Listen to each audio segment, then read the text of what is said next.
Doctor గారు, కళ్ళ కింద నల్ల మచ్చలు, ఎలర్జీ రాకుండా ఉండాలంటే ఏం చేయాలి?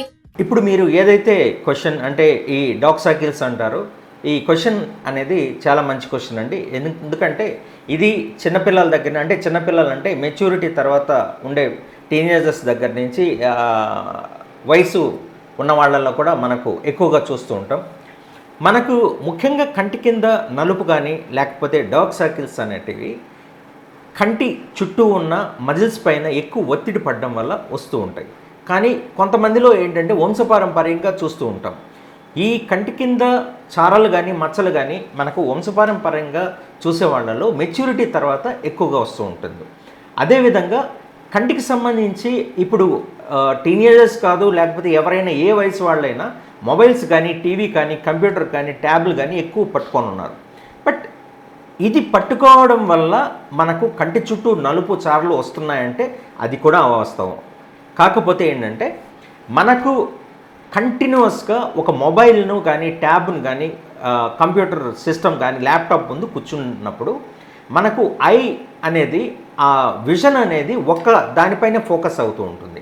ఆ విజన్ అనేది ఎప్పుడైతే మనకు కంటిన్యూస్గా ఒక దానిపైనే ఒక వస్తువు పైన కేంద్రీకృతం అవుతుందో అప్పుడు ఏంటంటే కంటి చుట్టూ ఉన్న మజిల్స్ అనేటివి కొద్దిగా ఎక్కువ మనకు ఈ ప్రాబ్లం అంటే దానిపైన ఎక్కువ స్ట్రైన్ అవ్వడం, మనకు నలుపు రావడం, లేదా కంటి చుట్టూ ముడతలు రావడం, లేకపోతే మనకు కంటి చుట్టూ చారలు రావడం జరుగుతూ ఉంటుంది.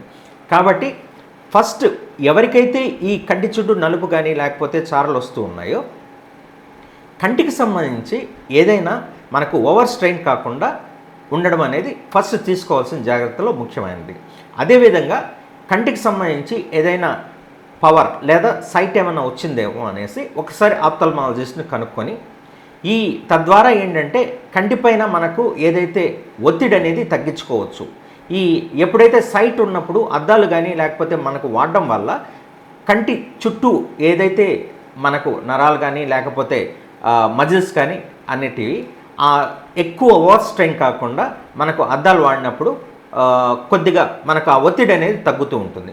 ఇకపోతే మనకు మొదట ఇవి ఏవైతే న్యాచురల్గా మనం తీసుకోవాల్సిన జాగ్రత్తలు తీసుకోవచ్చు. చాలామంది దీనికంటే కీరదోసకాయ కంటికి సంబంధించిన కూలింగ్ ప్యాడ్స్ అనేటివి దొరుకుతూ ఉన్నాయి.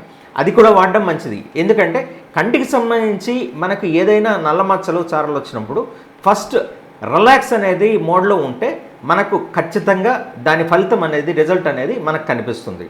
అదేవిధంగా ఒక డెర్మటాలజిస్ట్గా దాన్ని మనకు ఆ కంటికి రిలాక్స్ ఎక్సర్సైజ్ కానీ లేకపోతే ప్యాడ్స్ కానీ కూలింగ్ ప్యాడ్స్ కానీ పెట్టుకోవడంతో పాటు కంటికి సంబంధించి మనకు చెకప్తో పాటు మనకు చాలా రకాల సీరమ్స్ కానీ క్రీమ్స్ కానీ అందుబాటులో ఉన్నాయి.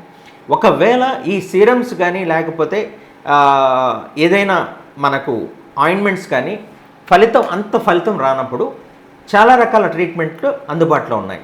లైక్ ఏంటంటే ఇక్కడ మనకు కంటి చుట్టూ చారాలకు పికో లేజర్ ద్వారా మనకు వాటిని ట్రీట్మెంట్ ఇవ్వడం జరుగుతుంది, లేదా కెమికల్ పీల్స్ ద్వారా మనకు ట్రీట్మెంట్ చాలా వరకు అందుబాటులో ఉన్నాయి.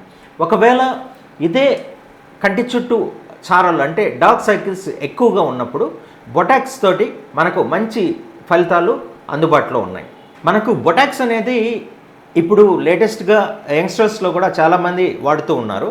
బొటాక్స్ అనేది మనకు ఏ విధంగా పనికొస్తుందంటే ఇది ఏదైతే మనకు కంటి చుట్టూ మజిల్ అనేది స్పాజం కానీ లేకపోతే ఒత్తిడి అనేది పెరుగుతూ ఉంటుందో బొటాక్స్ ఇంజెక్షన్ అనేది ఇచ్చినప్పుడు వాటిలో ఉన్న నరాలను ప్యారలైజ్ చేయడం వల్ల చుట్టూ ఉన్న మజిల్స్ అనేటివి రిలాక్స్ అవుతాయి. రిలాక్స్ అవ్వడం వల్ల ఈ డార్క్ సైకిల్స్ అనేటివి పోతూ మనకు కంటి చుట్టూ అనేది నలుపు కూడా తగ్గుతూ ఉంటుంది.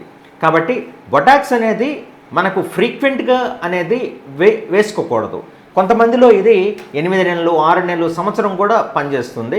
ఎక్కువ మోతాదులో బొటాక్స్ తీసుకోవడం వల్ల కూడా మనకు అంత ఫలితాలు అనేటివి ఉండకపోవచ్చు.